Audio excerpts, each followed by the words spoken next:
ఉన్న బంగారాన్ని విడిపించి ఆ రోజు ఆన్లైన్ రేటుకే మేము కొంటాం. Sharma gold company. ఎన్నేళ్లకు మంగళగిరి నియోజకవర్గంలో పసుపు జెండా విజయ గర్వంతో ఎగిరింది. 39 ఏళ్ల తర్వాత మళ్లీ మంగళగిరి పసుపు మయమైంది. ఇక్కడి నుంచి పోటీ చేసిన నారా లోకేష్ భారీ మెజార్టీతో గెలిచారు.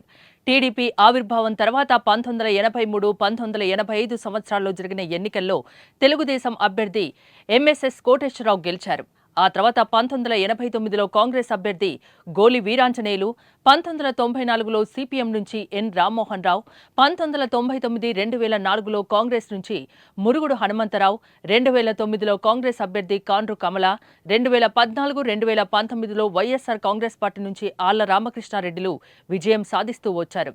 గత ఎన్నికల్లో మంగళగిరి నుంచి పోటీ చేసి ఓడిపోయినా పట్టువదలని విక్రమార్కుల్లా తిరిగి అక్కడి నుంచే పోటీ చేసి జయకేతనం ఎగరవేశారు.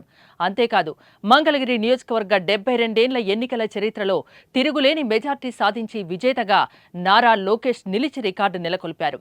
1952లో మంగళగిరి నియోజకవర్గానికి జరిగిన తొలి ఎన్నిక నుంచి ఇప్పటి వరకు పోటీ చేసిన అభ్యర్థుల్లో అత్యధిక మెజార్టీ ఓట్ల రికార్డు కూడా నారా లోకేష్ సాధించారు.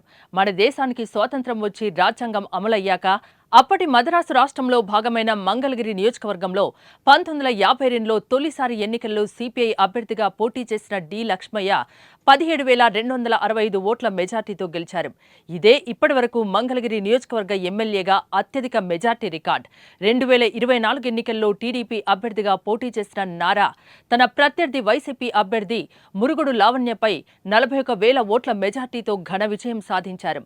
మంగళగిరి నియోజకవర్గం 72 ఏళ్ల రికార్డుని అధిగమించిన నారా లోకేష్ సరికొత్త ట్రెండ్ సృష్టించారు. సుమన్ టీవీలో మీ పర్సనల్ అండ్ బిజినెస్ ప్రమోషన్స్ కోసం కింది నెంబర్కి కాంటాక్ట్ చేయండి.